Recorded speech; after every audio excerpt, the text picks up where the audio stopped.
Hi guys, இப்போது இந்த வீடியோவில் நம்ம என்ன பார்க்க போகிறோம்னா, எப்படி வந்து ஒரு நல்ல கம்பெனி எஃபிஷியண்ட்டாக ரன் ஆகிற கம்பெனி நம்ம கண்டுபிடிக்கிறது ஸ்டாக் மார்க்கெட்டில். ஸோ அந்த ஸ்டாக்கை வந்து நம்ம எதை வச்சு ஒரு கம்பெனி வந்து எஃபிஷியண்ட்டாக ரன் ஆகுது அப்படிங்கிறத வந்து நம்ம கண்டுபிடிக்கிறது அப்படிங்கிறத நம்ம பார்க்க போகிறோம். ஸோ அதுக்கு ஒரு சில பாயிண்ட்ஸ்லாம் இருக்குது. அதையெல்லாம் நீங்கள் பார்த்தீங்க அப்படின்னா அந்த கம்பெனி வந்து ஒரு எஃபிஷியண்ட்டாக சேல்ஸ் பண்ணுதா, எஃபிஷியண்ட்டாக அந்த சேல்ஸை வந்து ஜென்ரேட் பண்ணுதா அப்படிங்கிறத வந்து நம்ம பார்க்கலாம். சரிங்களா? ஸோ ஃபஸ்ட்டு விஷயம், எஃபிஷியன்சி அப்படின்னா என்ன, அதாவது நல்ல கம்பெனி அப்படிங்கிறது வேற, ப்ளஸ் எஃபிஷியண்ட்டான ஒரு கம்பெனி அப்படிங்கிறது. எஃபிஷியண்ட்டான கம்பெனி வந்து பேசிக் குவாலிட்டி. சரிங்களா? அது வந்து முக்கியமான விஷயம். ஸோ இந்த எஃபிஷியன்சி அப்படின்னா என்னென்னா, ஃபார் எக்ஸாம்பிள் வந்து நீங்கள் ஒரு 10 டன் எடுத்துகிட்டு போகிற ஒரு லாரி வந்து நீங்கள் வாங்குறீங்க, விலை கொடுத்து வாங்குறீங்க ஒரு புது லாரி. அது 10 டன் வந்து கெப்பாசிட்டி இருக்குது. அந்த 10 டன் எடுத்துகிட்டு போகலாம். ஸோ ஆனால் வந்து நீங்கள் வந்து வாடகைக்கு விட்டு இது பண்ணிகிட்ருக்கீங்க. அதில் வந்து ஒரு ரெண்டு டன் தான் வந்து நீங்கள் எடுத்துகிட்டு போகிறீங்க அந்த லாரியில் அப்படின்னா, அதோட ஃபுல் எஃபிஷியன்சி வந்து பார்த்தீங்கன்னா அதை அச்சீவ் பண்ணலைன்னு தான் நம்ம சொல்லுவோம். ஸோ 10 டன் எடுக்கக்கூடிய லாரியில் 2 டன் தான் நீங்கள் எடுத்துகிட்டு போகிறீங்கன்னா, உங்களோட அந்த லாரிக்கு போடுற அமௌண்ட்டு, நீங்கள் 10 டன் கொடுத்த உண்டான காசு கொடுத்தா நீங்கள் அதை வாங்கியிருக்கீங்க. அப்போ அது 10 டன் எடுத்தால் தான் உங்களுக்கு லாபம். ஸோ 2 டன் மட்டும் எடுத்து போனீங்கன்னா மீதி 8 டன் வந்து லாஸ் ஆகுது. ஸோ அது எஃபிஷியண்ட்டாக நீங்கள் ரன் பண்ணல அப்படின்னு அர்த்தம். ஸோ நீங்கள் வந்து அந்த 10 டன் கெப்பாசிட்டி உள்ள லாரிக்கு 10 டன் ஃபுல்லாக அதை எடுத்துகிட்டு போனால் தான் அது உங்களுக்கு எஃபிஷியண்ட்டாக ப்ராஃபிட் ஜென்ரேட் பண்ணும். சரிங்களா? ஸோ இது வந்து எல்லாத்துக்குமே தெரிஞ்ச ஒரு விஷயம். இது பிஸ்னஸில் வந்து நம்ம ஒரு மெஷினரிஸ் வாங்குறோம்னாலும் அந்த மெஷினரியோட கெப்பாசிட்டி என்னன்னு பார்ப்போம். அந்த மெஷினரி வந்து ஒரு நாளைக்கு இவ்வளோ ப்ரொடக்ஷன் பண்ணும் அந்த மெஷின்ஸ் அப்படின்னா, அதுக்கு கம்மியாக ப்ரொடக்ஷன் பண்ணால் அந்த மெஷினோட ஃபுல் எஃபிஷியன்சியை அது டச் பண்ணலான்னு தான் அர்த்தம். அப்படிங்கும்போது உங்களோட ப்ராஃபிட் வந்து நீங்கள் ஒரு 10 டன் லாரிக்கு 20 டன் ஏற்ற முடியாது. அப்படிங்கும்போது 20 டன்னுக்கு உண்டான அமௌண்ட்டை நீங்கள் சம்பாதிக்க முடியாது. ஆனால் அட்லீஸ்ட் அந்த 10 டன்னுக்கு உண்டான அமௌண்ட்டாவது நீங்கள் சம்பாதிக்கணும். அப்போ தான் வந்து அந்த பிஸ்னஸை, அந்த லாரியை வந்து கரெக்டாக யூட்டிலைஸ் பண்ணுறீங்க அப்படின்னு அர்த்தம். ஸோ அந்த மாதிரியான ஒரு விஷயம் ஒவ்வொரு கம்பெனிக்கும் நம்ம பார்ப்போம். அந்த மாதிரி என்னென்னலாம் ரேஷியோஸ் இருக்குது அப்படிங்கிறத நம்ம பார்க்க போகிறோம். இப்போ வந்து ஃபஸ்ட்டு ரேஷியோ என்னென்னா இன்வென்ட்ரி டர்ன் ஓவர் ரேஷியோ. சரிங்களா? இன்வென்ட்ரி டர்ன் ஓவர் ரேஷியோனா, இன்வென்ட்ரின்னா உங்களுக்கு தெரியும், இப்போ ஒரு மேனுஃபேக்சரிங் கம்பெனியில் இருந்தாலும் சரி, மோஸ்ட்லி இந்த ரேஷியோஸ் எல்லாமே வந்து மேனுஃபேக்சரிங் ப்ராடக்ட் பேஸ்டு கம்பெனிஸ்க்கு வந்து பர்ஃபெக்டாக சூட் ஆகும். ஸோ அதனால் நீங்கள் அந்த கம்பெனிஸை வந்து இதை வச்சு அனலைஸ் பண்ணுங்கள். ஸோ இன்வென்ட்ரி டர்ன் ஓவர்னா, இன்வென்ட்ரிங்கிறது வந்து ஒரு மேனுஃபேக்சரிங் கம்பெனிஸ் வந்து ஒவ்வொரு ப்ராடக்ட்டும் இன்வென்ட்ரி பண்ணுறாங்க அப்படின்னா, ஸோ அந்த ப்ராடக்டை வந்து ஸ்டோர் பண்ணி வைப்பாங்க. அந்த ஸ்டோர் பண்ணி வச்சு, இப்போ ஒரு எக்ஸாம்பிள் கார் வந்து தயாரிக்கிறாங்கன்னா, தயாரித்து அந்த காரை வந்து ஸ்டோர் பண்ணி வைக்கிறாங்க, இல்லை ஏதோ ஒரு ப்ராடக்ட் ஸ்டோர் பண்ணி வைக்கிறாங்கன்னா, சேல்ஸ் வந்து எவ்வளோ ஆகுது, இது வந்து இன்வென்ட்ரி. ஸோ எவ்வளோ ப்ராடக்ட் அவங்கக்கிட்ட ஹோல்டிங்கில் இருக்கோ இது வந்து இன்வென்ட்ரி.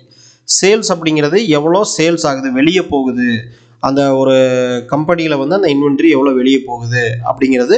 ஸோ அந்த கேஷ் வந்து உள்ளே வரும். சரிங்களா? அந்த கேஷ் வந்து திரும்ப கம்பெனிக்குள்ளே வரும். இப்போது இந்த டோட்டல் இன்வென்ட்ரியில் ஒரு கேஷ் இருக்கும். கேஷாக கன்வெர்ட் பண்ணிங்கன்னா இன்வென்ட்ரி வந்து ஒரு 10 கோடிக்கு இன்வென்ட்ரி இருக்குது அப்படின்னு நம்ம சொல்லுவோம். சேல்ஸ் வந்து ஒரு 2 கோடிக்கு இருக்குது அப்படின்னு நம்ம சொல்கிறோம்னா, அப்போ 2 crore வந்து சேல்ஸ் ஆகுது. ஸோ இன்வென்ட்ரி வந்து பார்த்திங்கன்னா 10 crores இருக்குது அப்படின்னா, இதோட ரேஷியோ என்ன டிவைட் பண்ணிங்கன்னா என்ன ரேஷியோ வருது அப்படிங்கிறத நீங்கள் பார்க்கணும். சரிங்களா? இப்போ இந்த ரேஷியோ வந்து நீங்கள் பார்த்துட்டு, நீங்கள் இந்த கம்பெனி வந்து எவ்வளோ இன்வென்ட்ரியை வந்து சீக்கிரமாக தீர்க்குறாங்களோ, எவ்வளோ சேல்ஸ் பண்ணுறாங்களோ அந்த அளவுக்கு பெட்டராக இருக்கும். ஸோ அதுதான் வந்து இன்வென்ட்ரி டர்ன் ஓவர் ரேஷியோ. சரிங்களா? இதை வந்து நீங்கள் ஒரு பேலன்ஸ் ஷீட்லையோ இல்லை ப்ராஃபிட் பேலன்ஸ் ஷீட்டில் தான் மோஸ்ட்லி இன்வென்ட்ரி இருக்கும். அந்த இன்வென்ட்ரியை வந்து divided by total number of sales போட்டிங்கன்னா அந்த கம்பெனி எவ்வளோ எஃபிஷியண்ட்டாக ஜென்ரேட் பண்ணுது அப்படிங்கிறத நீங்கள் பார்க்கலாம். சப்போஸ் வந்து 10/10 அப்படின்னா, இப்போ 10 கோடிக்கு இருக்குது இன்வென்ட்ரி அப்படின்னா, சேல்ஸ் 10 கோடிக்கு நடந்திருக்கு அப்படின்னா 1 அப்படிங்கும்போது இது ஒரு நல்ல ரேஷியோ. அதாவது வந்து இன்வென்ட்ரி அவங்க பேலன்ஸ் வைக்கிறதே இல்லை, எப்போவுமே ப்ரொடக்ஷன் பண்ணி என்ன பண்ணுறாங்க, சேல் பண்ணிக்கிட்டே இருக்கிறாங்க. ஸோ அவங்க எவ்வளோ தயாரிக்கிறாங்களோ அதுக்கு ஈக்குவலாக சேல்ஸ் ஆகிட்டே இருக்குது அப்படிங்கிறத நம்ம சொல்கிறோம். சரிங்களா? இதுதான் வந்து இன்வென்ட்ரி டர்ன் ஓவர் ரேஷியோ. இது ரொம்ப முக்கியமான பாயிண்ட். ஸோ இந்த மாதிரி நிறைய ரேஷியோஸ் வந்து இருக்குது. ஒவ்வொரு ரேஷியோவும் வந்து இம்பார்ட்டன்ஸ் தான். நான் எப்போ பார்க்கணும், எப்போ பார்க்கக்கூடாது, எதில் நம்ம பார்த்தா போதும், இன்வெஸ்ட்மெண்ட்டுக்கு, ட்ரேடிங்க்கு அதெல்லாம் நம்ம பார்க்கணும். ஸோ அப்படிங்கிறது எல்லாமே வந்து பார்த்திங்கன்னா நம்மளோட கோர்ஸில் நம்ம சொல்லி கொடுத்துருக்கோம். சப்போஸ் உங்களுக்கு வந்து ஃபுல்லாக பேசிக்லேருந்து நீங்கள் ஸ்டாக் மார்க்கெட் ட்ரேட் பண்ணுற அளவுக்கு கற்றுக்கணும் அப்படின்னா, என்னோட பர்சனல் ஸ்ட்ராட்டஜி ப்ளஸ் பேசிக்லேருந்து எல்லாமே ஒரு கோர்ஸில் நான் சொல்லி கொடுத்துருக்கேன். அந்த கோர்ஸ் வேணும்னா இந்த வீடியோவோட டிஸ்கிரிப்ஷன் லிங்க் இருக்குது, அதை போய் பாருங்கள். உங்களுக்கு வந்து அந்த கோர்ஸை பற்றினா ஃபுல் டீட்டெயில் கிடைக்கும். சரி, இப்போ வந்து அடுத்த ரேஷியோ நம்ம போயிடுவோம். அடுத்த ரேஷியோ வந்து பார்த்தீங்கன்னா fixed asset turn over ratio. இப்போ ஃபார் எக்ஸாம்பிள் வந்து ஃபிக்ஸ்டு அசட்னா என்ன அப்படிங்கிறத நீங்கள் தெரிஞ்சுக்கணும். ஃபிக்ஸ்டு அசட்னா என்னென்னா, நீங்கள் வந்து ஒரு பொருளை வச்சு இன்னொரு பொருளை தயாரிச்சுட்டு இருப்பீங்க. எக்ஸாம்பிள் மெஷின் ஃபிக்ஸ்டு அசட்டு, பில்டிங் ஃபிக்ஸ்டு அசட்டு. எக்ஸாம்பிள் ஒரு ஃபேக்ட்ரி இருக்குன்னா அந்த ஃபேக்ட்ரி வந்து பில்டிங், அந்த பில்டிங் வந்து ஃபிக்ஸ்டு அசட்டு. மெஷினுங்கிறது ஃபிக்ஸ்டு அசட், அதாவது வந்து நிலையான அசட்டுன்னு சொல்லலாம். அதாவது இம்மூவபிள் அசட் அப்படிங்கிறத நம்ம சொல்கிறோம்னு வச்சுக்கோங்களேன். ஒரு எக்ஸாம்பிளுக்கு மெஷினு, பில்டிங்கு, அதுக்கடுத்து வந்து என்னென்னா வீக்கிள்ஸ் மூவ் ஆகும்ல, அது எப்படி ஃபிக்ஸ்டு அசட் வருதுன்னு கேட்டிங்கன்னா, வீக்கிள்ஸ் அப்படிங்கிறது வந்து ஃபிக்ஸ்டு அசட் அப்படிங்கிறது வந்து எப்படி நம்ம கன்சிடர் பண்ணுறோன்னா, அந்த அசட்டு மூலமாக நம்ம ஒரு வேலையை செய்கிறோம். சரிங்களா? இப்போ ஃபிக்ஸ்டு அசட்டு அப்படிங்கிறது வந்து ஒரு பொருளாக நம்ம பார்க்க முடியும். நம்ம வந்து கண்ணில் பார்க்கக்கூடிய ஒரு அசட் எல்லாமே ஒரு ஃபிக்ஸ்டு அசட்னு நம்ம சொல்லுவோம். ஸோ இப்போது பொருளாக பார்க்க முடியும்னா நம்ம வீக்கில் பார்க்க முடியும், பில்டிங் மெஷின்ஸ் இதெல்லாம் பார்க்க முடியும். அதனால் அதெல்லாம் வந்து ஒரு நம்ம கையில் எடுத்து ஹேண்டில் பண்ணக்கூடிய ஒரு விஷயம், அதெல்லாம் வந்து ஃபிக்ஸ்டு அசட். இந்த ஃபிக்ஸ்டு அசட்னா இப்போ மெஷின்ஸ், பில்டிங்ஸு, வீக்கிள்ஸு இதெல்லாம் தான் ஒரு கம்பெனிக்கு இன்வெஸ்ட்மெண்ட்டாக கூட இருக்கலாம். இப்போ ஒரு மேனுஃபேக்சரிங் கம்பெனிக்கு என்ன இன்வெஸ்ட்மெண்ட்டு? Machine, building, வீக்கிள். ஸோ இதுதான் இனிஷியல் இன்வெஸ்ட்மெண்ட்டு. ஸோ ஆட்களுக்கு சம்பளம் கொடுக்குறது அப்படிங்கிறது வந்து சேலரி, அது வந்து லைபிலிட்டி, அது வந்து அசட் கிடையாது. ஏன்னா இதெல்லாம் விற்றோன்னா திரும்ப பாதி காசாக அதை ரெக்கவர் பண்ணலாம். ஸோ அதனால் இதெல்லாம் அசட்டுன்னு நம்ம சொல்லுவோம். இந்த ஃபிக்ஸ்டு அசட்டை வச்சு எவ்வளோ வந்து ப்ரொடெக்ஷன் பண்ணுறாங்க அப்படிங்கிறத நம்ம பார்க்கணும். ஸோ மெஷின் வந்து 10 மெஷின் இருக்குது அப்படின்னா, ஒரு மெஷினுக்கு இவ்வளோ ப்ரொடக்ஷன் கெப்பாசிட்டி இருக்குன்னா, அதை ஃபுல்லாக அச்சீவ் பண்ணால் அதில் வந்து ஃபுல்லாக அச்சீவ் பண்ணிட்டு அதுக்கப்புறம் அதை சேல் பண்ணுவாங்க. சரிங்களா? அப்போ அதை சேல் பண்ணும்போது அந்த சேல்ஸுக்கும் இந்த மெஷினில் ப்ரொடக்ஷன் ஆகிற அந்த கெப்பாசிட்டிக்கும் இருக்கிற அந்த ரேஷியோ, அதாவது வந்து சேல்ஸ் டிவைடட் பை ஃபிக்ஸ்டு அசட்டோட டோட்டல் அமௌண்ட்டு. இப்போ எக்ஸாம்பிள் வந்து மெஷினரிஸ் வந்து நீங்கள் வந்து ஒரு 10 கோடிக்கு வச்சுருக்கீங்க அப்படின்னா, அப்போ divided by 10 crores total fixed அசட்னு வைக்கிறோம். நம்ம total fixed asset.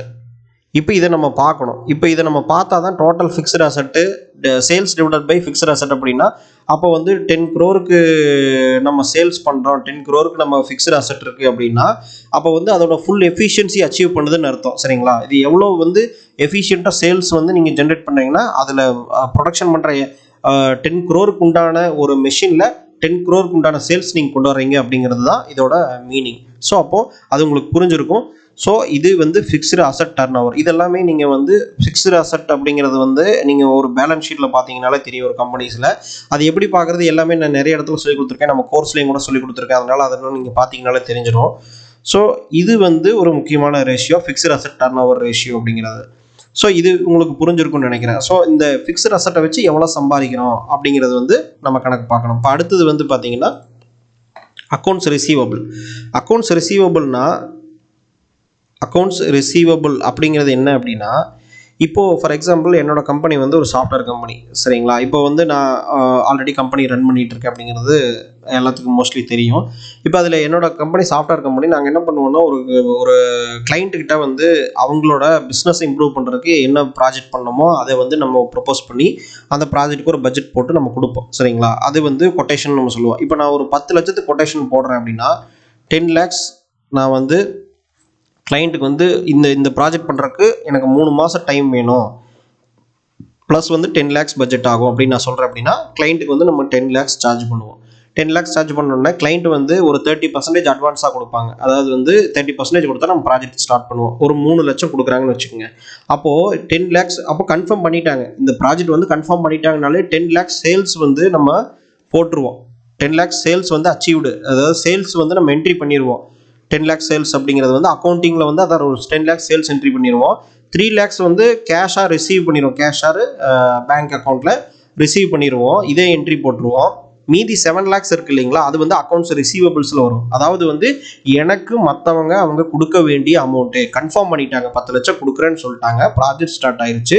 So 3 lakhs advance payment, 7 lakhs வந்து அக்கௌண்ட்ஸ் ரிசீவபிள் அப்படிங்கிறது அக்கௌண்டிங் என்ட்ரி போடுவோம்.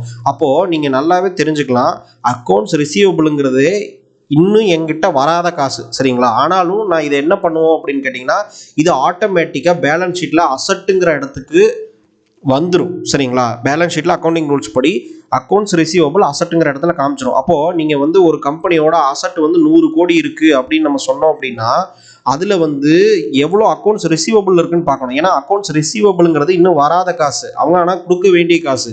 ஆனால் ஒருவேளை ப்ராஜெக்ட் ஃபெயிலியர் ஆனாலோ ஏதாவது ஒரு மிஸ்டேக்னால அந்த கம்பெனி இந்த பேமெண்ட்டை கொடுக்க இல்லை, அந்த கம்பெனியே லாஸ் ஆயிடுச்சு, அப்போ அந்த கம்பெனி இந்த பேமெண்ட்டை கொடுக்க முடியாது அப்படின்னா அந்த அக்கௌண்ட்ஸ் ரிசீவபிள் வந்து அந்த ஒரு அக்கௌண்ட்ஸ் ரிசீவபிள் ஒரு 50 கோடி இருக்குன்னு வச்சுக்குவோம்.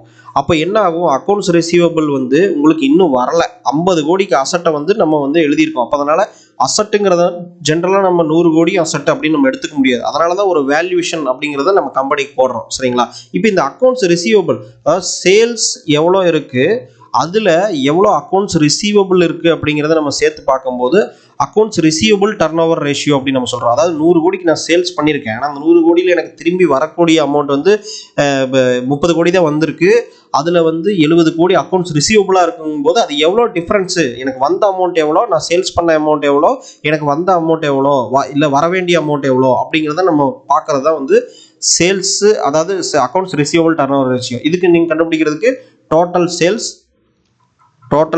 டிவைடட் பை அக்கௌண்ட்ஸ் ரிசீவபிள் அப்படிங்கிறத போட்டிங்கன்னா அது என்ன ரேஷியோ வருது அப்படிங்கிறத நீங்கள் பார்க்கலாம். ஸோ இந்த ரேஷியோ வந்து உங்களுக்கு அதிகமாக வந்தால் என்ன, கம்மியாக வந்தால் என்ன அப்படிங்கிறது உங்களுக்கு பார்க்குற மீனிங்லேயே புரிஞ்சிருக்கும். ஸோ ஜென்ரலாகவே நீங்கள் வந்து இதில் கூகுளில் சர்ச் பண்ணிங்கனாலே கிடச்சிரும். ஒரு கம்பெனியோட அக்கௌண்ட்ஸ் ரிசீவபிள் ரேஷியோ அப்படிங்கிறது account receivable turnover ratio அப்படிங்கிறது நீங்கள் போட்டிங்கனாலே மோஸ்ட்லி கிடச்சிடும். இல்லைன்னா ஒரு சில வெப்சைட்லேயும் இருக்குது. சரிங்களா? இப்போ அடுத்து வந்து என்ன பாயிண்ட் நம்ம பார்க்க போகிறோம் அப்படின்னா அக்கௌண்ட்ஸ் பேயபிள் ரேஷியோ. அக்கௌண்ட்ஸ் பேயபிள்னா இப்போ எக்ஸாம்பிள் நான் ஒரு எலக்ட்ரிக்கல் கம்பெனி கடை வச்சுருக்கேன்னு வச்சுங்க, எலக்ட்ரிக்கல் ஐட்டம்ஸ் எல்லாம் சேல் பண்ணுற கடை வச்சுருக்கேன் அப்படின்னா, ஸோ அந்த கம்பெனியில் வந்து எனக்கு வந்து இந்த பொருளை வந்து நான் இங்கேருந்து வாங்குவேன், ஒரு சப்ளையர்கிட்ட இருந்து வாங்குவேன். இவங்க தான் சப்ளையர். நான் வந்து யாருக்கு பண்ணுவேன், சேல்ஸ் பண்ணுவேன், என்னோட கஸ்டமருக்கு நான் சேல்ஸ் பண்ணுவேன். இப்போ சப்ளையர்கிட்டருந்து நான் வந்து ஒரு 10 லட்ச ரூபாய்க்கு பொருள் வாங்கியிருக்கேன் அப்படின்னா அந்த அமௌண்ட்டை நான் இவங்களுக்கு சப்ளையர் கொடுக்கறதுக்கு வந்து பார்த்தீங்கன்னா ஒரு 60 நாள் டைம் கேட்டிருக்கேன் அப்படின்னா இவங்க சப்ளையர் வந்து கிரெடிட்டில் கொடுப்பாங்க. 60 நாள் கழிச்சு நீங்கள் அமௌண்ட்டு கொடுத்தா போதும், 60 நாள் வரைக்கும் கிரெடிட் இருக்குது அப்படிங்கிறத சொல்லி கொடுப்பாங்க. அப்படிங்கும்போது இவங்களுக்கு நீங்கள் பே பண்ண வேண்டிய அமௌண்ட் 10 லட்சத்துக்கு வாங்கிட்டீங்க. அப்போ நம்ம அந்த புக்கில் என்ட்ரி என்ன போடுவோம்னா அக்கௌண்ட்ஸ் பேயபிளில் இந்த கேட்டகரி வரும். அக்கௌண்ட்ஸ் பேயபிளில் தான் இந்த 10 lakhs வரும். அப்போ நீங்கள் கொடுக்க வேண்டிய அமௌண்ட் அந்த 10 லட்சங்கிறது வந்து நீங்கள் சப்ளையருக்கு கொடுக்க வேண்டிய அமௌண்ட்டு. ஸோ அப்போ அந்த 60 நாள் டைம் இருக்குது, நீங்கள் கஸ்டமருக்கு சேல்ஸ் பண்ணி அந்த அமௌண்ட்டை எடுத்து நீங்கள் சப்ளையருக்கு கொடுக்கலாம். ஸோ அப்போ அந்த 60 நாள் டைம் இருக்குது அப்படிங்கிறதுனால இந்த அக்கௌண்ட்ஸ் பேயபிளில் தான் அந்த அமௌண்ட் இருக்கும். நீங்கள் வந்து திருப்பி கொடுத்தாகணும் அந்த 10 லட்சத்தை. அப்படிங்கும்போது அக்கௌண்ட்ஸ் பேயபிள் அப்படிங்கிற கான்செப்டில் இது என்ட்ரி ஆகும். இந்த அக்கௌண்ட்ஸ் பேயபிள் எவ்வளோ நாள் இருக்கோ, இப்போ 60 நாள் இருக்குன்னா அந்த 60 நாள் வரைக்கும் இந்த 10 நாள்லேயே இந்த கஸ்டமருக்கு இந்த 10 லட்சத்தை சேல்ஸ் பண்ணிடுறீங்க இந்த அமௌண்ட் அப்படின்னா அப்போ அந்த 10 லட்சத்தை நீங்கள் திரும்ப பிஸ்னஸ்க்கு யூட்டிலைஸ் பண்ணலாம். ஏன்னா இன்னும் 50 நாள் உங்களுக்கு டைம் இருக்குது. ஸோ இது வந்து லிக்விடிட்டியாக மாறுது. சரிங்களா? உங்ககிட்ட கேஷ் நிறையா வந்து இருக்கும். ஏன்னா நீங்கள் கொடுக்க வேண்டிய டைம் இன்னும் வரல அப்படிங்கிறதுனால நிறைய இருக்கும். அப்போ அதில் வந்து சேல்ஸ் நீங்கள் எவ்வளோ பண்ணுறீங்க, அதில் வந்து அக்கௌண்ட்ஸ் பேயபிள் வந்து எவ்வளோ நீங்கள் அவங்களுக்கு கொடுக்க வேண்டியது இருக்குது அப்படிங்கிற ரேஷியோ தான் வந்து அக்கௌண்ட்ஸ் பேயபிள் டர்ன் ஓவர். சரிங்களா? ஸோ இதில் எவ்வளோ டர்ன் ஓவர் பண்ணுறீங்க அப்படிங்கிறத வச்சு எஃபிஷியன்சியை நீங்கள் கண்டுபிடிக்கலாம். ஸோ அக்கௌண்ட்ஸ் டர்ன் ஓவர் அப்படிங்கிறது வந்து பேயபிள் டர்ன் ஓவர் அப்படிங்கிறது வந்து உங்களுக்கு நீங்கள் எவ்வளோ தள்ளி கொடுக்குறீங்களோ அது வரைக்கும் உங்ககிட்ட கையில் அமௌண்ட் இருக்கும். அதனால் அந்த அமௌண்ட்டையும் நீங்கள் பிஸ்னஸ்க்கு யூட்டிலைஸ் பண்ணலாங்கிறதுனால இந்த accounts payable turn over ratio அப்படிங்கிறத நம்ம சொல்கிறோம். இப்போ அதுக்கு அடுத்து வந்து பார்த்தீங்கன்னா ஸோ 5வது பாயிண்ட் வந்து capital employed turnover ratio. Capital எம்ப்ளாய்டுனா டோட்டலாக ஒரு கம்பெனியில் எத்தனை கேஷ் இருக்குது, சரிங்களா, எவ்வளோ இன்வெஸ்ட் பண்ணியிருக்காங்க. டோட்டலாக ஒரு கம்பெனியில் வந்து கேஷு, அதாவது அமௌண்ட்டு ப்ளஸ் வந்து டோட்டலாக அதோட அசட்டு, இன்வெஸ்ட்மெண்ட்டு எல்லாம் சேர்த்துட்டிங்கன்னா எவ்வளோ அமௌண்ட் அவங்க வச்சுருக்காங்களோ அந்த அமௌண்ட்டு தான் வந்து கேபிட்டல் எம்ப்ளாய்டு. அதாவது வந்து டோட்டல் நம்பர் ஆஃப் அமௌண்ட்டை வந்து வச்சு தான் அவங்க பிஸ்னஸ் பண்ணுறாங்க. அப்போ அந்த கேபிட்டல் எம்ப்ளாய்டு, அப்போ அந்த கேபிட்டலை வச்சு எவ்வளோ அவங்க சம்பாதிக்கிறாங்க, எவ்வளோ சேல்ஸ் பண்ணுறாங்க, சேல்ஸ் வந்து வருஷத்துக்கு எவ்வளோ பண்ணுறாங்க அப்படின்னு நம்ம பார்ப்போம். ஏன்னா இதுதானே total business. So total capital employed தான் டோட்டல் பிஸ்னஸோட கேஷ். அப்போ அந்த டோட்டல் பிஸ்னஸை இவ்வளோ 100 கோடி வச்சுருக்காங்கன்னு வைங்க. ஸோ எக்ஸாம்பிள் 100 கோடி ஒரு கேபிட்டல் எம்ப்ளாய்டு பண்ணி வச்சுருக்காங்க, 20 கோடி சேல்ஸ் பண்ணுறாங்க அப்படின்னா ஸோ 20 கோடி டிவைடட் பை 100 கோடி அப்படிங்கிறது தான் வந்து இப்போ sales divided by capital employed அப்படிங்கிறது தான் வந்து இந்த ரேஷியோ. இது வந்து ஒவ்வொரு கம்பெனிக்கும் மாறும். ஏன்னா நான் ஏன் வந்து உங்களுக்கு வந்து இது எவ்வளோ இருந்தால் கரெக்டாக இருக்கும் அப்படின்னு நான் சொல்ல அப்படின்னா, இது ஒரு சில கம்பெனிஸ் மாறும். இன்னொன்று ஒரு சில கம்பெனிஸில் வர்ற ரேஷியோ வந்து உங்களுக்கு சூட் ஆகலாம். ஓகே, இந்த பிஸ்னஸ் வந்து இந்த அளவுக்கு தான் நடக்கும். ஏன்னா அதனால தான் வந்து வாரன் பஃபெட் என்ன சொல்கிறாரு அப்படின்னா, உங்களுக்கு எந்த பிஸ்னஸ் நல்லா தெரியுமோ அந்த பிஸ்னஸில் இன்வெஸ்ட் பண்ணுங்கன்னு சொல்கிறதுக்கான ரீசன் இதுதான். ஏன்னா அனலைஸ் பண்ணுற போது உங்களுக்கு ஈஸியாக இருக்கும். சரிங்களா? அந்த பிஸ்னஸோட உண்மையான ப்ராஃபிட் என்ன, டர்ன் ஓவர் என்ன, எஃபிஷியன்சி என்ன அப்படிங்கிறது அனலைஸ் பண்ணுறதுக்கு ஈஸியாக இருக்குங்கிறதுனால தான் எந்த பிஸ்னஸ் உங்களுக்கு தெரியுமோ அதில் இன்வெஸ்ட் பண்ணுங்கன்னு சொல்கிறது. ஏன்னா இந்த ரேஷியோ வந்து இப்போ எக்ஸாம்பிள் வந்து ஒரு 20 கோடி இருக்கிற பிஸ்னஸ் வந்து 20 கோடி சேல்ஸ் பண்ணுச்சுன்னா இந்த ரேஷியோ வந்து 1. சரிங்களா? 1க்கு கம்மியாக போச்சு அப்படின்னா ஒரு கேட்டகரியும், 1க்கு அதிகமாக போச்சுன்னா ஒரு கேட்டகரியாக நம்ம பிரிக்கலாம். அப்படி பிரிக்கும் போது இது பிஸ்னஸ் மாறும். ஏன்னா ஒரு சில பிஸ்னஸ் அவங்களோட காம்படிட்டரோட கம்பேர் பண்ணீங்க அப்படின்னா இவங்களோட எஃபிஷியன்சி ரொம்ப அதிகமாக இருக்கும். சரிங்களா? அப்படி அதிகமாக இருக்கும்போது அது பெட்டர் தான். ஏன்னா அந்த இண்டஸ்ட்ரியில் யாருமே அச்சீவ் பண்ண முடியாத அது ரேஷியோ இருக்கும். அப்படிங்கும்போது நீங்கள் இந்த 1க்கு மேலே 2 வந்தால் இந்த ரேஷியோ கரெக்டு, இது தப்பு அப்படின்னு நம்ம சொல்ல முடியாது. அதனால தான் நான் சொல்கிறேன், புரிஞ்சுக்கிட்டீங்கன்னா அதுக்கப்புறம் நீங்கள் அந்த இடத்துல யூஸ் பண்ணும்போது என்னைக்காவது உங்களுக்கு அந்த இடத்துல யூஸ் ஆகும். சரிங்களா? ஸோ கேபிட்டல் டோட்டல் என்கிட்ட எவ்வளோ காசு இருக்குது அந்த காசை வச்சு நான் எவ்வளோ சேல்ஸ் நான் கொண்டு வரேன் அப்படிங்கிறத பொறுத்து தான் அந்த சேல்ஸ் ரேஷியோ இருக்கும். இப்போ இதில் முக்கியமான இன்னொரு பாயிண்ட் நீங்கள் பார்க்கணும். இதில் வந்து என்னென்னா நான் சொல்ல மறந்த point, fixed asset turn over ரேஷியோவில் இந்த மெஷினரிஸோட காஸ்ட் நம்ம சொன்னோம் இல்லையா, இந்த டோட்டல் ஃபிக்ஸ்டு அசெட் அப்படிங்கிறது. இந்த ஃபிக்ஸ்டு அசெட்டில் லேண்டாக இருந்துச்சுன்னா அது வந்து அப்ரிசியேஷன் அசெட்டுன்னு நம்ம சொல்லுவோம்.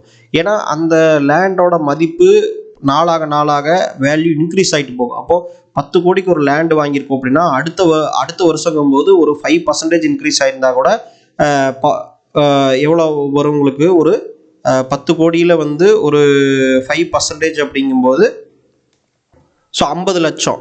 சரிங்களா? 50 லட்சம் வரும்னு நினைக்கிறேன், நான் தப்பாக இருந்தால் நீங்கள் கணக்கு போட்டுக்கோங்க.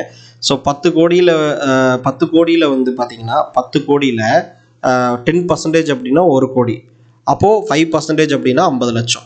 ஸோ 50 லட்சம் வந்து உங்களுக்கு வந்து இன்க்ரீஸ் ஆகும். இது வந்து அப்ரிசியேஷன் அசெட் லேண்டு. இப்போ சப்போஸ் வந்து இதே பில்டிங் வெஹிக்கிள்லாம் எடுத்துட்டிங்கன்னா டிப்ரிஷியேஷன் அசெட். அது வந்து வருஷம் உங்களுக்கு டிப்ரிஷியேஷன் வந்து நம்ம அதில் ஆட் பண்ணியே ஆகணும். ஏன்னா நீங்கள் வந்து போன வருஷம் ஒரு லாரி வாங்கியிருக்கீங்க அப்படின்னா அது வாங்கி வெளியே எடுத்தோடனே ஒரு 20% அதில் வந்து ரேட்டு கம்மியாயிரும். சப்போஸ் வந்து ஒரு வருஷம் ஆயிடுச்சு அப்படின்னா இன்னும் வந்து கம்மியாகும். ஸோ இது ஒவ்வொன்றுக்கும் எவ்வளோ டிப்ரிஷியேஷன் கழிக்கணும் அப்படிங்கிறது வந்து அக்கௌண்டிங் ரூல்ஸ் இருக்குது. ஸோ அது மாதிரி நீங்கள் கழிச்சும் பார்க்கணும். ஏன்னா இப்போது இந்த வருஷத்தில் அந்த மெஷின்ஸ் வந்து எவ்வளோ வந்து வேல்யூ போகுமோ அதை தான் ஃபிக்ஸ்ட் அசெட்டாக நம்ம கால்குலேட் பண்ணுவோம். லேண்டை தவிர, அதாவது அப்ரிஷியேஷன் அசெட்டை தவிர. இதுவே ஃபார் எக்ஸாம்பிள் வந்து ஒரு மணப்புரம் கோல்டு ஃபினான்ஸ் எடுத்துக்கிட்டிங்கன்னா கோல்டுங்கிறது வந்து விலை ஏறக்கூடிய அசெட். அப்போ அவங்களோட அசெட் ஃபிக்ஸ்டு அசெட் வந்து கோல்டு சேர்த்திக்குவோம். அப்போது அதெல்லாம் வந்து பார்த்தீங்க அப்படின்னா நமக்கு அப்ரிஷியேஷன் ஆகும். இப்போ லேண்ட் அப்ரிஷியேஷன் ஆகும். ஆனால் பில்டிங்கு மிஷினரிஸ் காஸ்ட்லாம் டிப்ரிஷியேஷன் ஆகும் வருஷம். அதனால் வந்து நீங்கள் 10 வருஷம் கழிச்சும் மிஷின் வாங்கின ரேட்டுக்கே நீங்கள் போட்டிருந்தீங்கன்னா இந்த ரேஷியோ தப்பாக வரும். அதனால் அதையும் நீங்கள் மைண்டில் வச்சுக்கணும். இதெல்லாம் வந்து நீங்கள் ஒரு கம்பெனியோட டீப்பாக எப்படி எஃபிஷியண்ட்டாக அனலைஸ் பண்ணுறது அப்படிங்கிறது. இதில் முக்கியமான இன்னொரு விஷயம் என்னென்னா, இண்டிவிஜுவல் கம்பெனிஸில் இன்வெஸ்ட் பண்ணணும் அப்படின்னா இந்த அளவுக்கு நீங்கள் வந்து ஒரு நாலேஜ் இருந்து இன்வெஸ்ட் பண்ணால் தான் உங்களுக்கு கரெக்டாக இருக்கும். சப்போஸ் வந்து நீங்கள் வந்து ஒரு இண்டெக்ஸ் ஃபண்டில் போடுறீங்கன்னா இந்த நாலேஜ் தேவையில்லை. அதனால் இண்டிவிஜுவல் கம்பெனியில் இன்வெஸ்ட் பண்ணணும், ட்ரேடர் ஆகணும், இன்வெஸ்டர் ஆகணும் அப்படின்னு நினச்சிங்கன்னா இந்த விஷயங்கள்லாம் நீங்கள் கண்டிப்பாக தெரிஞ்சிருக்கணும். இது பேசிக்லேருந்து நீங்கள் ஃபுல்லாக ஸ்டாக் மார்க்கெட் இதெல்லாம் நீங்கள் கற்றுக்கிட்டு எப்படி ப்ராக்டிக்கலாக இதெல்லாம் எக்ஸிக்யூட் பண்ணுறது அப்படின்னு தெரிஞ்சுக்கணுன்னா நம்ம கோர்ஸை பாருங்கள். இந்த வீடியோ டிஸ்கிரிப்ஷனில் கோர்ஸ் இருக்குது. அந்த கோர்ஸோட டீட்டெயில் ஃபுல்லாக அந்த லிங்க்கில் இருக்கும், பாருங்கள்.